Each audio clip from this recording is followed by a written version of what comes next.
Good afternoon, class. All right, I hear you guys are all ready and set and ready to go today. We are going to have a presentation today about what it takes to be successful. And Mr. Carl Battle, who is our leader of the Gamma Xi Boule, is going to be our speaker today. But before I introduce Mr. Battle, I want to introduce some more people who are here from Gamma Xi Boule. We have Dr. Washington Hill, who is a OBGYN doctor at Sarasota Memorial Hospital. Let's give it up. We have Dr. Willie Clemens, who is here, who is the chairman of our social action programs. We have Mr. Lewis Dean, who is the coordinator of the Southeast High School programs. And we have Mr. Carl Battle. And right now I'm going to call Mr. Battle up. Mr. Battle, and you're going to really enjoy his presentation. Mr. Battle is a chemist. He is a lawyer. And he is an author. Oh, I almost got doctor on there, but you're a doctor of jurisprudence. Mr. Carl Battle, I want to introduce you to him. He's going to talk about what it takes to be successful. All right, guys, let's give it up for Mr. Okay. Battle. Thank you. So good afternoon, class. It's a pleasure to be here. I'm delighted to talk to you about what it takes to be successful. Gamma Xi has been working with Booker High School for the past 12 years on programs like this. And this program is specific on how to make yourself a success. And this is regardless of what you decide to be, whether a doctor, lawyer, principal, school teacher. There's some basic backgrounds that I think, and some pointers that I think that will help you get to the point of success. But let's start off with this thing called success. What does it even mean to be successful? Can anybody define success for me? What does it mean to be successful? Yes, sir. Having a lot of money. Having a lot of money. Okay, that's good. Anybody else? Yes, sir. Fulfilling your dreams. Repeat that. Fulfilling your dreams. Okay, fulfilling your dream. Anyone else? Yeah. Repeat. To win. To win. Okay, that's good. Now, winning is good, but you'll hear later, sometimes you can learn a lot and find success by learning from losing. Can you name any successful people?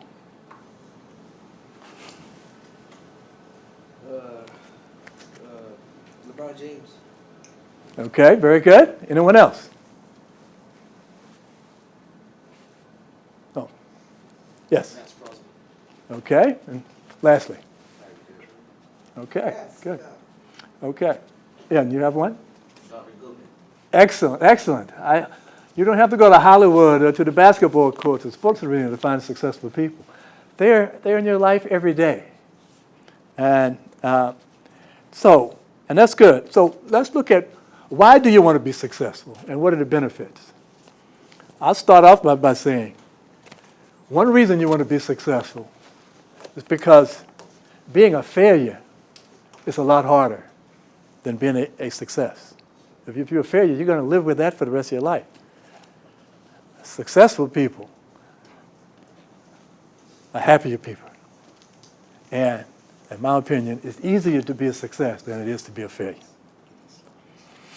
But why you want to be successful in the first instance? You mentioned money. Yeah. Money is a good motivator. And you do need money to live. That's the reality of life. People pursue success for the fortune. Some people say, forget the fortune, I want the fame. Well, a few people might say that. Most people want the fortune and the fame. So, being recognized for your great work and your success is also one benefit. What about making a contribution to society, doing good for mankind? That's also a reason you want to be successful. But more importantly, finding happiness and self-fulfillment. That's why all of you should want to be a success. And remember, failure is not an option. If it is, it's a hard option. Okay. How do you know if you're on the right path to being successful? Take a look at this diagram here. I want you to tell me what does that remind you of, besides a rattlesnake? Could this be somebody's road to success? Mm-hmm. Really? Yep. Which way am I going? Which turn am I taking? That could be the road to success? Mm-hmm. You're absolutely right. This is a lot like my road to success.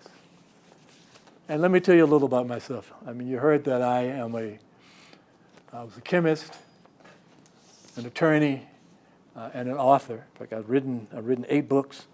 I mention that because I used to hate to write, but I realized extremely important. So I grew up in a little town called Lake Charles, Louisiana. Went to public high school and I graduated from public high school in Louisiana. I developed an interest in science while in high school, particularly chemistry. In my chemistry class, which I found fascinating, but we were moving very, very slowly. And we were in chapter 2, I believe, and I was halfway through the book because I was so fascinated. So fascinated, on one page in the middle of the book, I came across a picture. It was a picture of a beaker. A beaker is like a glass for running chemical experiments. The beaker of water with sparks flying out of it. And the bottom caption said, "Sodium reacts vigorously with water." I had no idea what that meant. But the caption fascinated me, and so did the picture. So after school, I went up to the chemistry lab, and I found on the shelf something called sodium. I thought, I'm going to take a piece of this and experiment with it at home. I did that a lot. And I got a piece and put it in a little canister, and I was waiting for the school bus, and a couple of my friends see me standing there and say, what's that? What's that? I said, I'm not sure, but I believe you put it in water and it blows up. And they laughed at me. So we go into the men's room, and one of them take the canister and dumps it into the face bowl. And we all stand back, nothing happens. I said, you got to turn on the water. Unfortunately, he turned on the water. It started to smoke, it got bright red. Boom, it blew the face bowl off the wall. Water flying everywhere, and we were shocked. We all run out. But that taught me the power of science, the power of chemistry. So I go to college. I go to college at Dartmouth College in Hanover, New Hampshire. That's from Louisiana to New Hampshire. Difference between warm weather and freezing weather.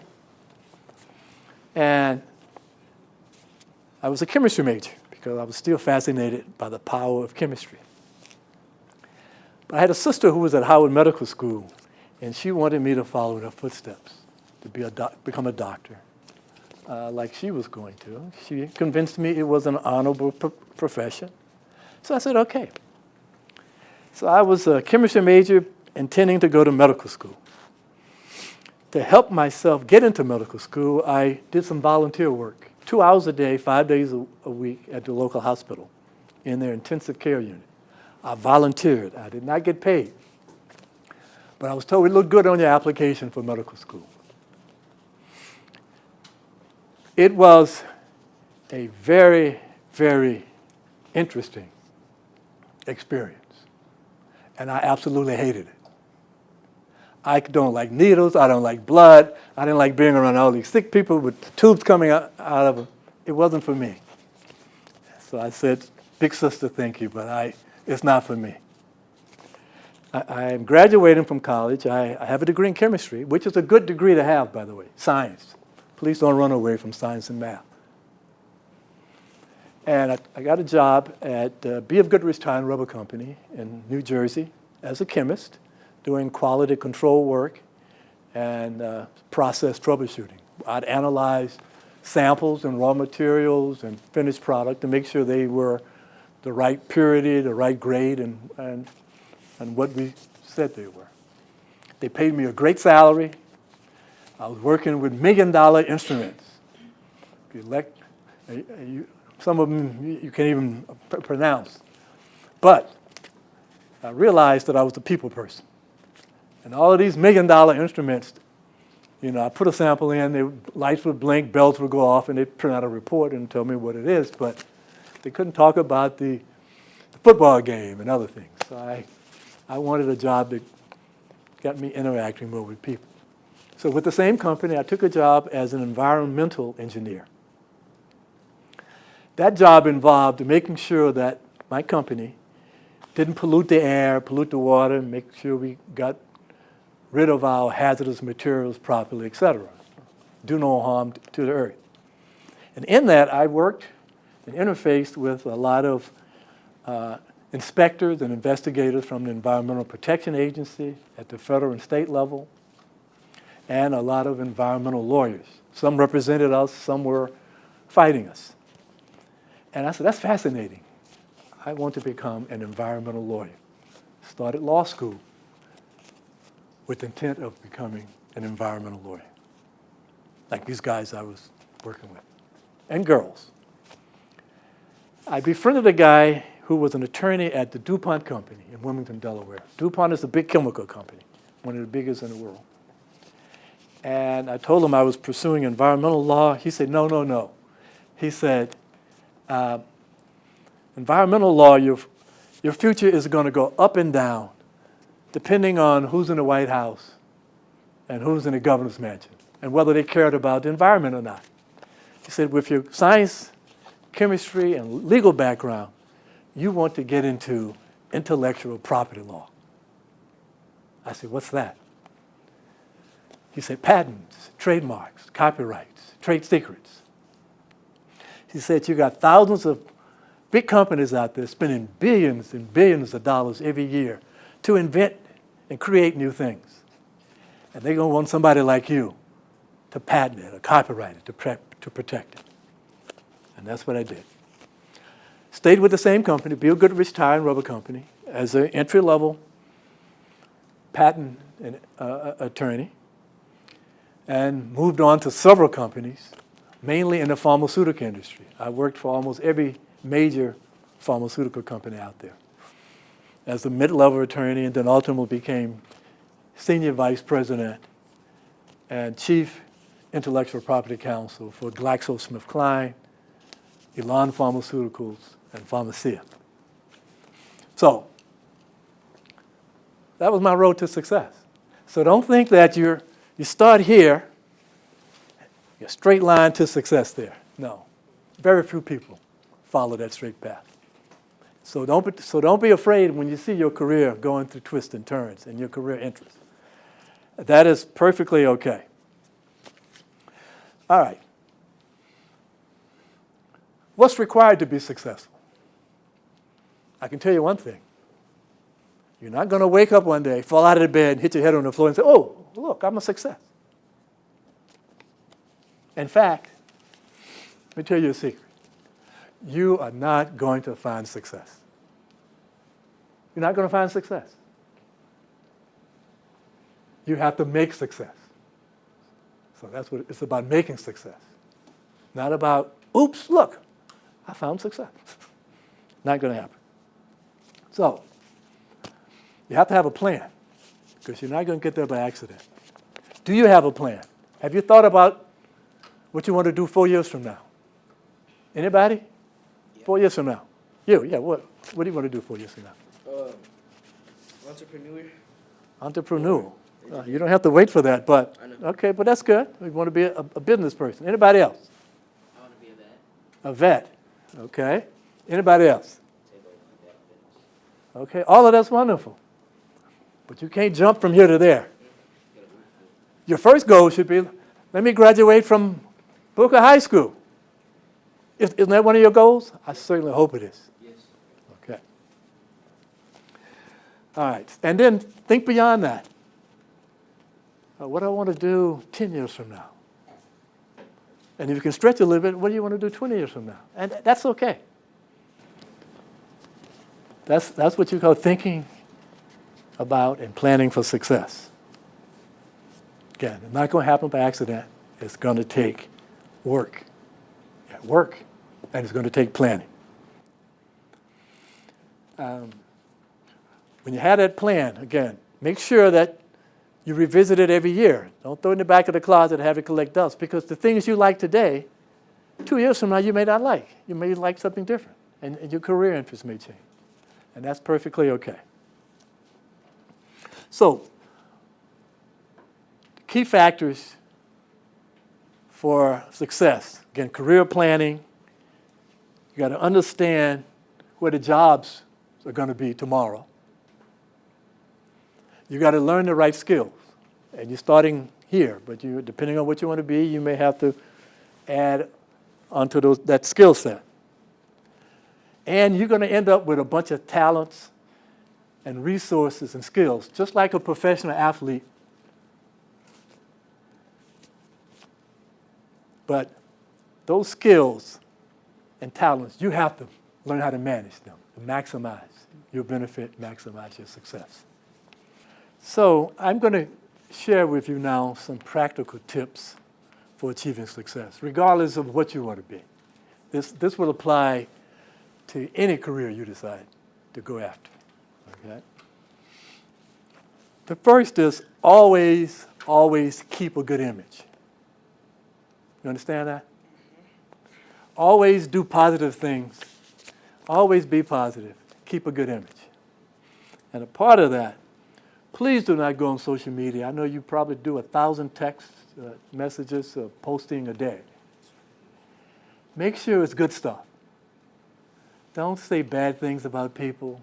Don't talk about the bad things you did. Because once you realize the mistake in putting all that out there, and you're going to try to delete it, it's forever out there. And people can find it. And believe me, 4 years from now, when you're applying for college or you're applying for a job, and the interviewer says, you know, I like this guy. He's a great guy. I think I'm gonna hire him, or I'm gonna admit him. Let me see what he's done on social media. He did what? He said what? Oh, no, he's not coming here. You don't want that to happen. So always show your best side. Also, another key to success, set high standards for yourself. Now, you're going to have a lot of peer pressure. Friends say, oh, don't set the bar up here. Set it here at the bottom so you can just step over it. You're automatically a success, just one step. No. Set the bar here. That will make you successful. You're going to have friends who's going to say, no, let's play, let's goof off, have fun. Do what you need to do. Do your work. Set your bar here. This is your goal. And don't just meet your goal. Exceed your goal. I had my high school principal, who's one of the people who was most influential and a mentor in my life. He used to tell me every time he saw me, battle, reach for the sky. Reach for the sky. I said, Mr. Honoré, I can't reach for it. I can't reach the sky. He said, that's okay. Reach for it. If you don't make it, you're still way up there. So reach for the sky. Keep your word. You want to have a reputation for being dependable and trustworthy. That would be one of your tickets to success. Also, very important, always be on time. Don't show up to Dr. Goodman's class 15 minutes late. She may not let you in. Certainly you want to show up to a job late every day, you get fired. I've had to fire people because of that. You want to be on time because it shows, hey, I'm here, I'm willing to participate, I want to be a part of this. If you show up late, you know what you're saying? Forget all of you, you don't matter, I'm the one that matters. Nothing happens until I show up. You will not be successful with that attitude. Be prepared. Always be prepared. Do your homework. Okay? The more prepared you are, the more confident you are, the more confident you are in life, the more successful you will be. Remember that. Never stop learning. Read the newspaper. Read some magazines. Don't just read the comic books. And don't just read text messages. Okay? Always keep growing. And I'll add this for those who have an interest in science, and even those who don't. Don't be afraid of science and technology. That is the world you live in. Okay? I embraced it. Chemistry and all kinds of sciences, and so have a lot of other people in Xi Boule. Next slide. Now, some further tips on achieving success. Now, this may sound like first nature, but I have to tell people this. It's all about maintaining a good image and making a good impression. So what do you do when you meet somebody for the first time? Something as simple as that. Meet me for the first time. I want to shake your hand. Okay, whatever. Hey, am I going to impress you? I don't think so. No, you. Hi, how are you? I'm Carl Battle. Carl. Okay. You know, that's your first impression. And that, in many cases, that will determine whether you go in further in an interview or whether they kick you out the door. Okay. Listen to what people are saying. Listen, listen, listen. You learn from listening. And I say even God knew that. God gave you 2 ears and 1 mouth. You know why? You're supposed to listen twice as much as you talk. What do you do if Dr. Goodman says something and you don't understand? You say, oh, I didn't understand that, but I'm not going to ask a question because it's going to make me look dumb and stupid. No, ask the question. It's not going to make you look dumb. It's going to show that you're paying attention. It's going to show that you're engaged and you're eager to learn. And after you ask that question, I guarantee you, practically everyone else in the class is going to say, I'm so glad you asked that question. I had the same question, but I was afraid to ask. Don't be afraid to ask questions.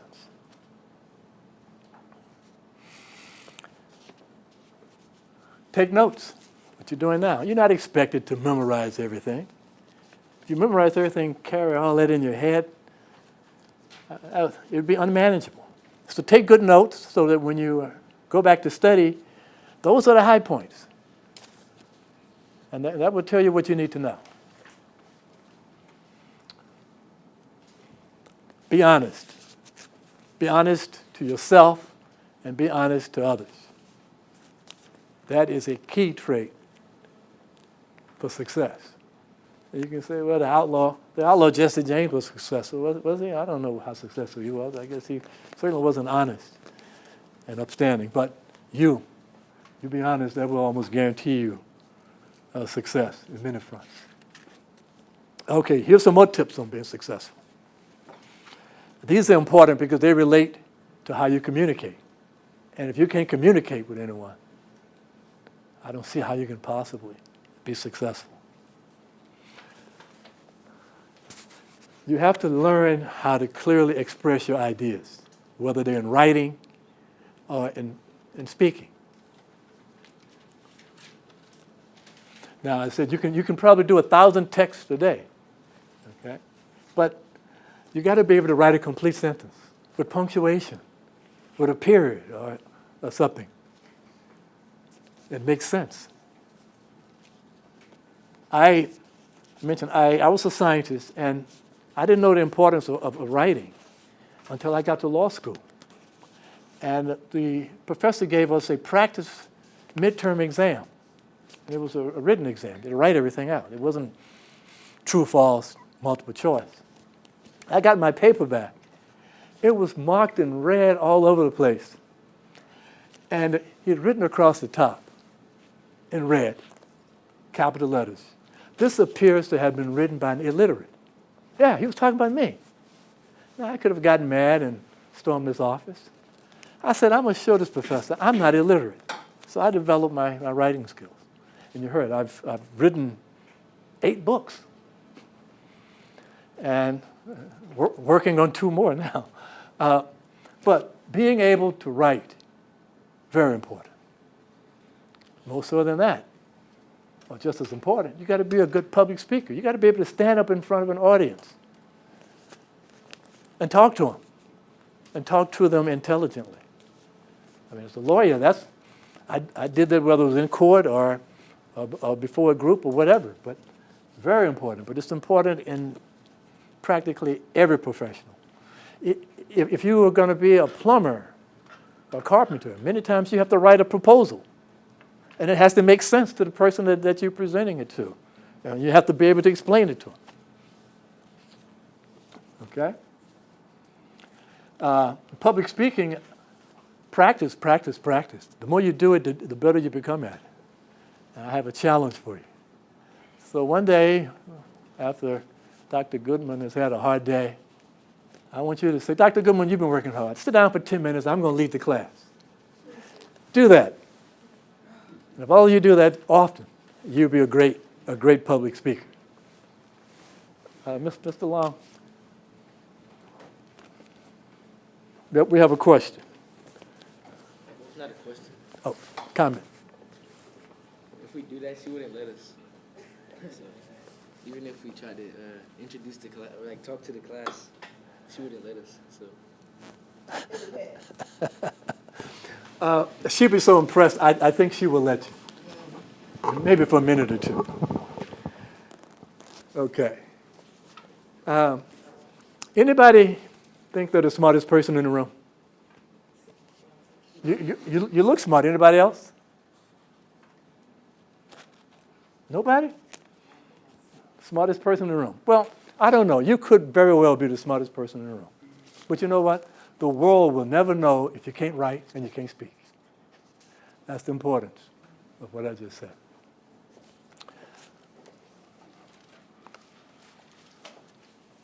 Okay, you want to be successful? You're not going to get there by yourself. I told you that. So you've got to be able and willing to help others. No man or woman can make it alone. But if you want help from others, you've got to help them too. It goes both ways. When you have a goal or an assignment, Dr. Goodman gives you an assignment for tomorrow. You've got to understand what she's asking for.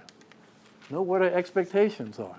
Know what the goals are. Otherwise, how can you complete the assignment if you don't know what you are supposed to do? And that's through in life, even in the work life. You got to know what your boss wants you to do, because if you mess up, you'll suffer the consequence. Next slide. I'm going into something that you're going to say, why am I telling you this? But I have to, because it needs to be said. And it's all about your image. And how you dress says a lot about you and your image. And guys, I don't know what this says about your image. Your sagging pants? Are you still wearing these? I hope not. I mean, I tried to figure it out. What are you trying to tell me? Only thing I could get is kiss my something. That's not a professional image. And next slide, please. No sagging pants. And young ladies, you too.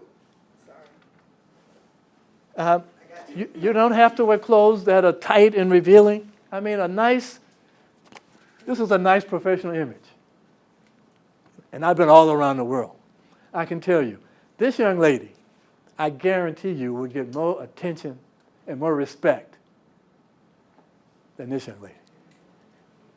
Guaranteed. Next slide. Now, you don't have to wear a suit and tie like I do. I'm a lawyer. When I go to court, I have to wear a suit and tie. If I show up with blue jeans and T-shirt, the judge will hold me in contempt and lock me up. Okay? Now, you see this bunch of guys here? One has a bow tie. One looks like I used to look when I was at Dartmouth, kind of preppy. He has a tie. But some of them are not dressed, but they look okay. This is a good look. Any one of those look. I would hire any one of those guys. But if you showed up in sagging pants, I wouldn't hire you. Most people, in fact, probably nobody would, unless maybe if you're doing something in Hollywood where they want some clown in saggy pants. As a student, this other picture kind of showed, yeah, just so they know, they don't have to wear a suit and tie. You can look good without looking like a doctor or a lawyer. Okay, that's a good look for a student. There are no sagging pants there. Next slide. Okay, I'm going to tell you something else. You can say, why am I telling you this?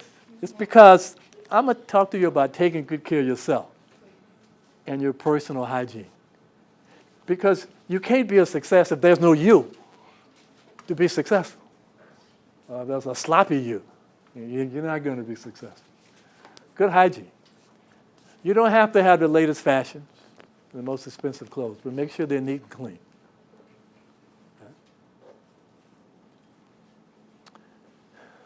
How many of you brush your teeth once a week? Anybody brush their teeth once a week? No, not good enough. You got to brush your teeth at least 2 or 3 times a day. Who takes a shower once a month? Well, they used to take a bath once a year, in the summer right before they get married. That's the only time they used to take a shower in Europe. But no, you got to bathe, you got to shower every day. You got to take care of you. If you don't take care of you, you will not find success because there won't be a you. All right. Also, you can never learn too much. I said keep learning, keep reading. Don't be afraid to read the newspaper, read the magazine. Make sure you know what's happening in the world. Okay? That will help you become successful.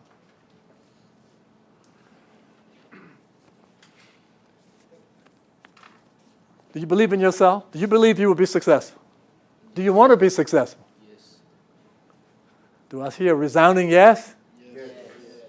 I heard a few whimpering yes. Yes, you want to be successful. And you believe in yourself. Yes. Because if you don't believe in yourself, how do you expect me to believe in you? Nobody's going to believe in you unless you say, yeah, I can do it. I know I can do it. I'll show you I can do it. Okay? Everybody wants to win. I think, was it you who said you like winning? Winning was one of the keys to success? Somebody else? Okay. Yeah, winning is important. But it's okay to lose sometimes, too. Don't lose all the time, but it's okay to lose sometimes. You know why? Personally, I've learned more from losing than I have from winning in many cases. Because you learn from your mistakes. If you take the time to go back and look at those and learn from them. Okay? Anybody here think they're born to be great? The smartest man, I know he's going to be great. Who else? I saw some people. Okay. Well, let me tell you. No one's born to be great. No. You have to make yourself great. All right? If you're still waiting for that greatness from being born to happen, you'll be waiting forever. Next slide. So now again, I've given you a lot, but this applies to whatever you decide to do career-wise, and I'd even say otherwise. And if you listen to what I've said and you work hard, there's a very, very good chance that you're going to be successful. If you didn't take any notes, you listened to nothing I said, and you plan to set the bar down here to the floor as opposed to up at the ceiling, chances are you're going to be a failure. You're not going to be a success. It's as simple as that. Okay? Work hard. Make the right decisions. I already said, always do positive, always think positive, always say positive. Okay? You're all young adults. Yeah, adults. That's what you're responsible for you. And I want you to make good decisions and be the best that you can be. Thank you. Speak into the mic. How long did it take you to be successful? Well, there are a lot of facets to that question because there's still things today that I'm trying to be successful at. But in terms of schooling, in my profession as an attorney, I did my 12 years of school. I did 4 years of college to get my degree in chemistry. I did 2.5 years of graduate school, kind of soul searching before I came upon law, and then 4 years of law school.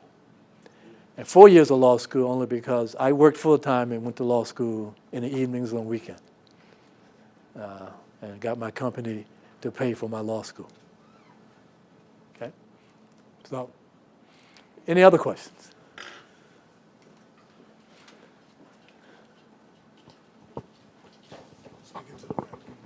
Did you ever think about giving up at one point? Absolutely not. I mean, giving up is like, hey, I'm happy with failure. I want to be a failure. No, never give up. You saw my career path. I mean, it wasn't straight and narrow, but I never gave up. I found something else to entice me and challenge me. Other questions?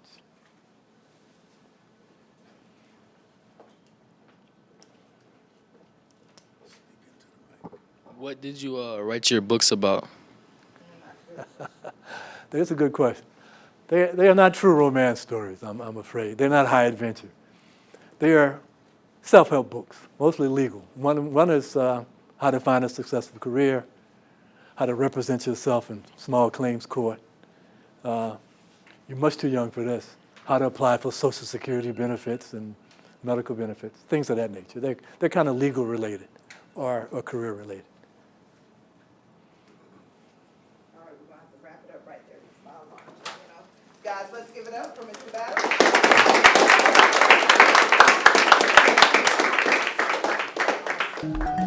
Battle.